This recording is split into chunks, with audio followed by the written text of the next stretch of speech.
But I had the opportunity to take my 7-year-old daughter out to a local strawberry farm to pick strawberries. It was obviously a fun task. She had a blast. It was a beautiful day, almost like today, almost too cool to be comfortable. And after I settled up there at the little stand where you pay at this place called Bunce's Strawberries, and trust me, I was the one settling up, even though my mom went with me and also got like a big container of strawberries. That just proves farmers really are smarter than lawyers. I settled up, and the man that was taking the money, he kind of looked at me. And I could tell he wanted to say something, but he was kind of hesitant to say anything. And so I tried to make myself look as inviting as possible.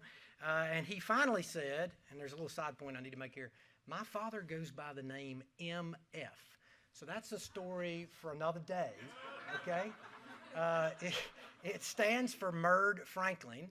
And if you found that funny, I'm really not sure why, because I don't find anything funny about it. But he looked at me, and again, we'll cover that one maybe next year. But he looked at me straight in the eye, and he said, "Are you that boy of MF's that's up there with Trump?" And I immediately felt my mouth go dry, right? We've had some security orientation at the White House, but nobody's really offered training on a right way to answer this question when you're out and you know nothing about the person that's asking it, right? So you don't know if they're about to bear hug you or about to let the air out of your tires. So it's kind of like, I mean, there's really like lose-lose, right? It's like when a cop stops you and he says, "Do you know how fast you were going?" I mean, what are you supposed to say? "No, tell me," or "Yeah, I know." I mean, there's really no right answer. I mean, you should just say, "I didn't think I was going fast at all, sir."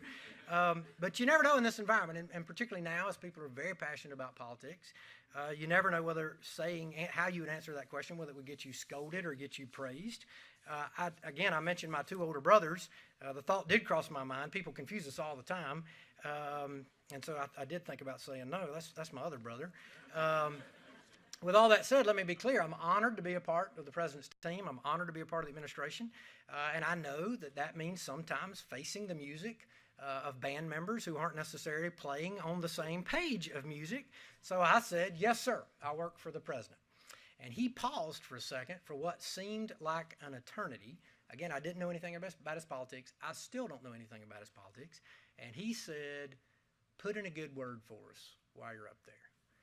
And I had never been so relieved in all my life, but in another way, it really weighed heavy on me that there's a lot of people back home counting on all of us who never make these trips, who never come to D.C., who don't belong to a trade association, but they're earning a living in agriculture, and they want us to put in a good word for them.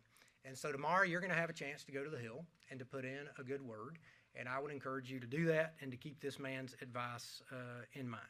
So with that, I'm happy to take some questions. If we've got time, it would be great if we don't, but if we do, I'm happy to take questions. So.